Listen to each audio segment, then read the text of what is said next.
Mga kapatid, kay President Marcos na mismo natin pakinggan, no, kung ano ang kanyang response doon nga sa sinasabi ng China na ang Pilipinas daw ay naglalaro ng apoy.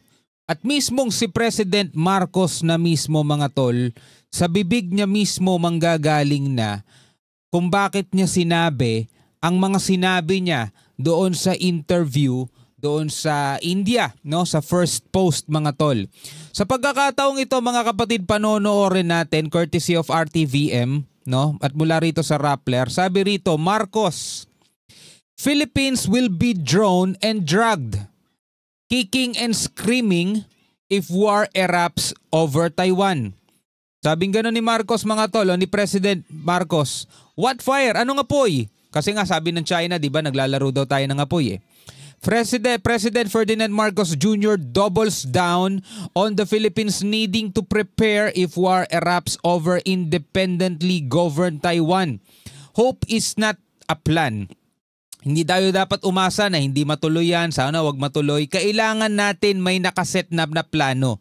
Kumbaga mga tol, insurance. Ayaw mong mapahamak, ayaw mong maaksidente, ayaw mong may mangyaring masama sa'yo, pero meron kang insurance na what if nangyari nga.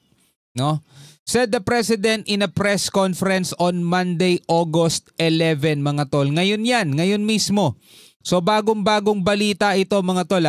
Marcos said he was perplexed as to why it would be characterized as playing with fire, referring to a statement from China's Ministry of Foreign Affairs. Marcos earlier said in an interview that the Philippines could not stay out of a conflict in Taiwan.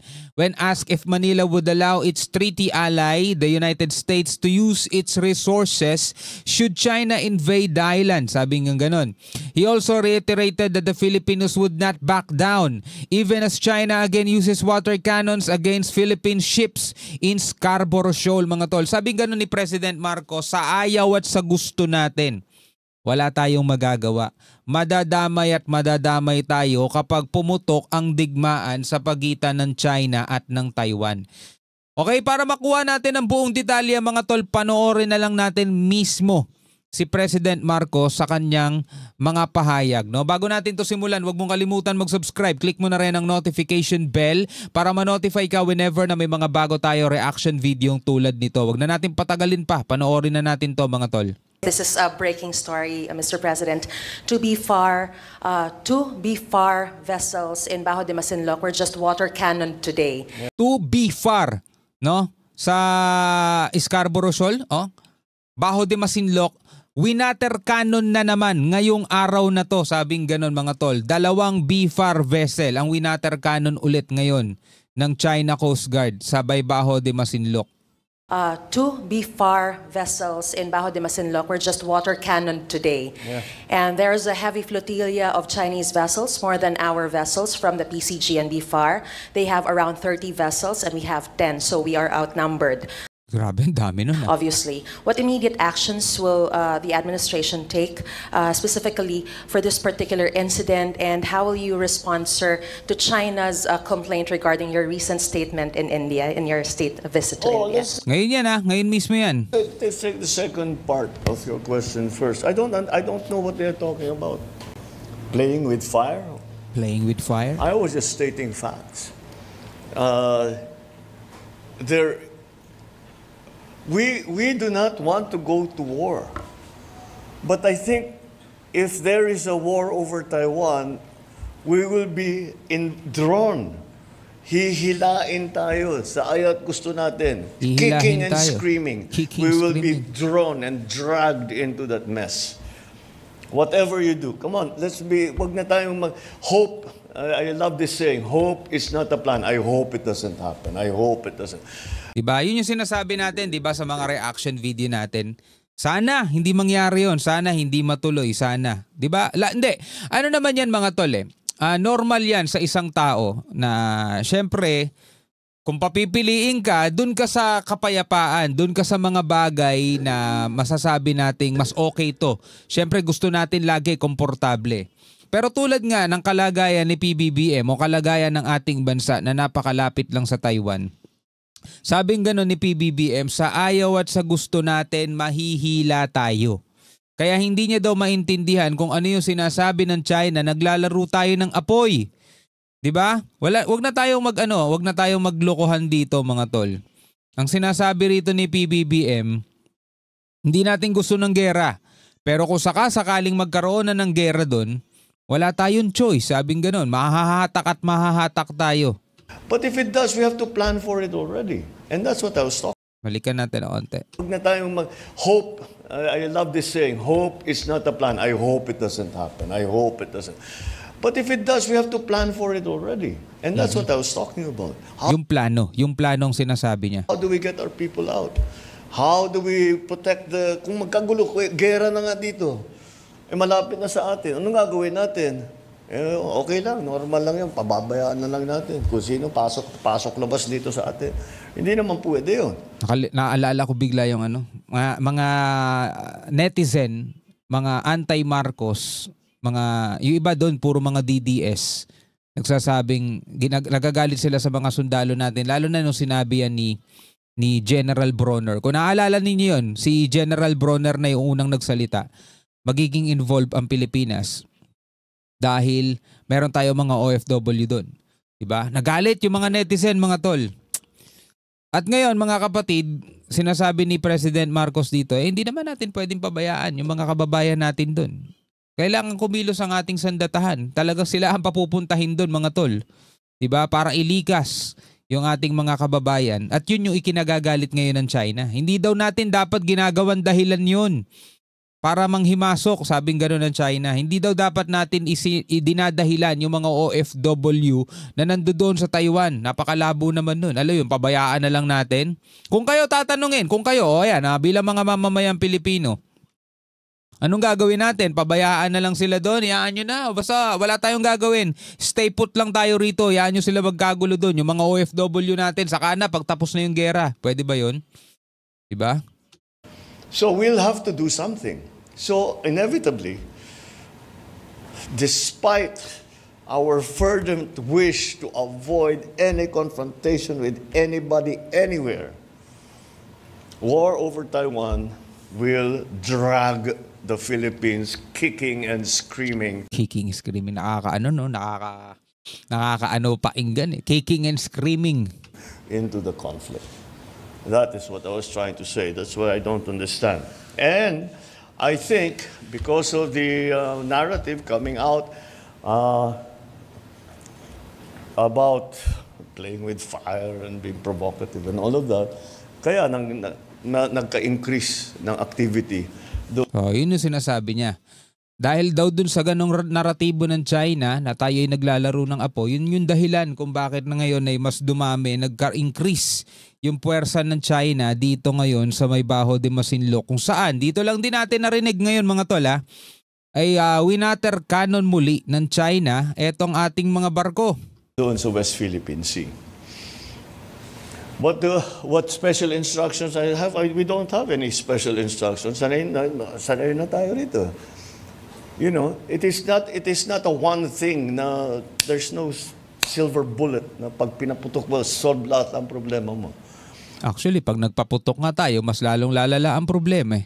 What will happen here is we will continue to be present. We will continue to defend our territory. We will continue to exercise our sovereign rights. And despite any opposition from anyone, we will continue to do that as we have done in the past 3 years.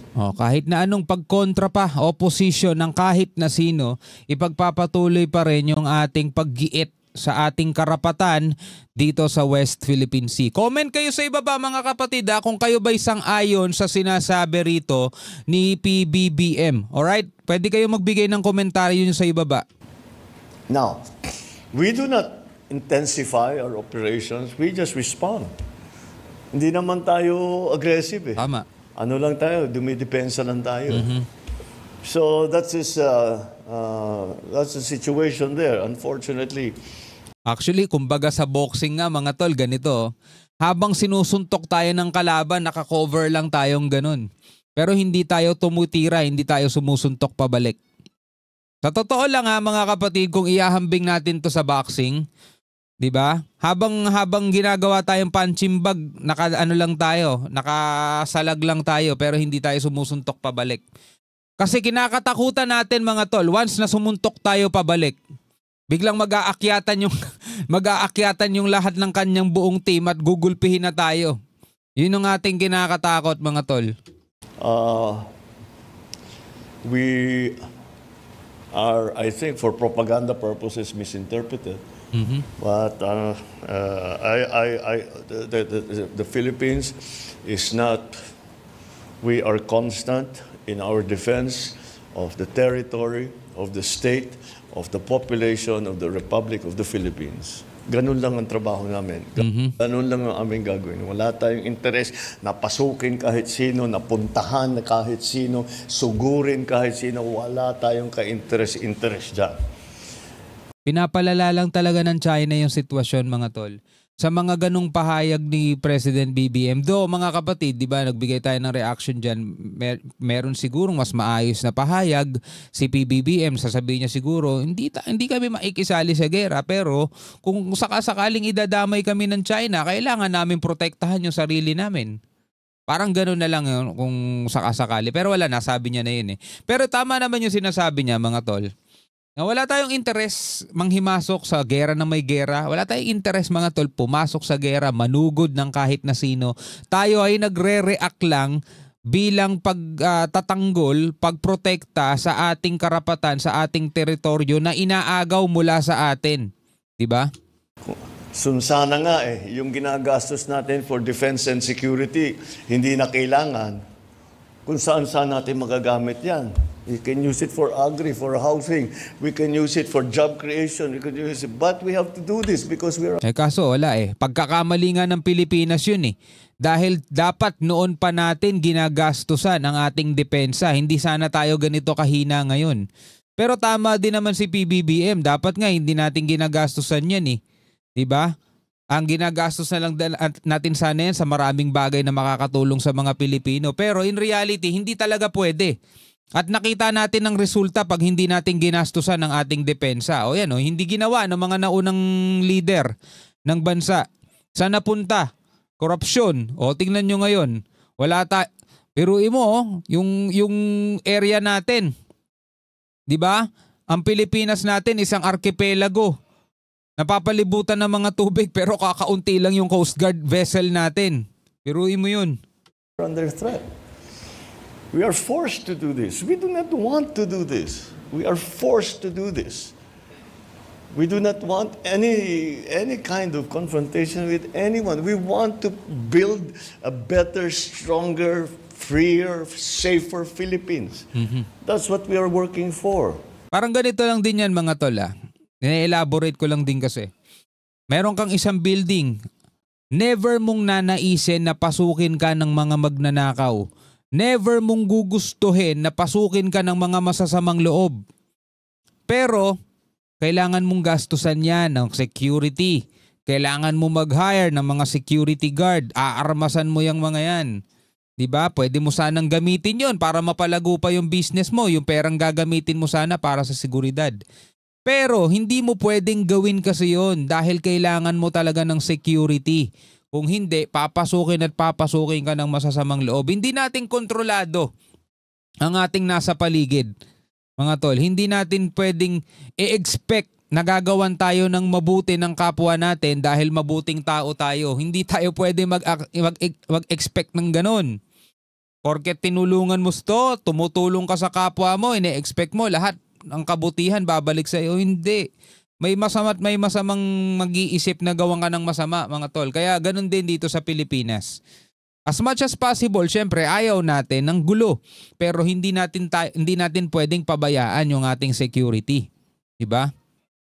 This kind of confrontation does not build a stronger, better Philippines. All it does is continue to defend our country. So, sir, that's I'm a little bit perplexed why it would be characterized as such, as playing with fire.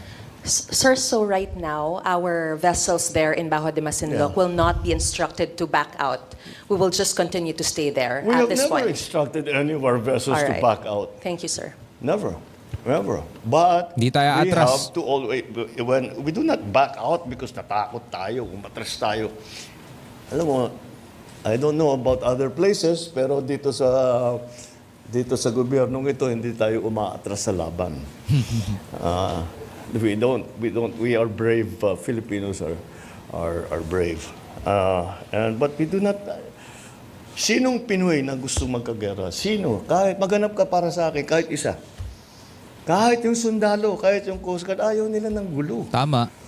So, no, but Bakit?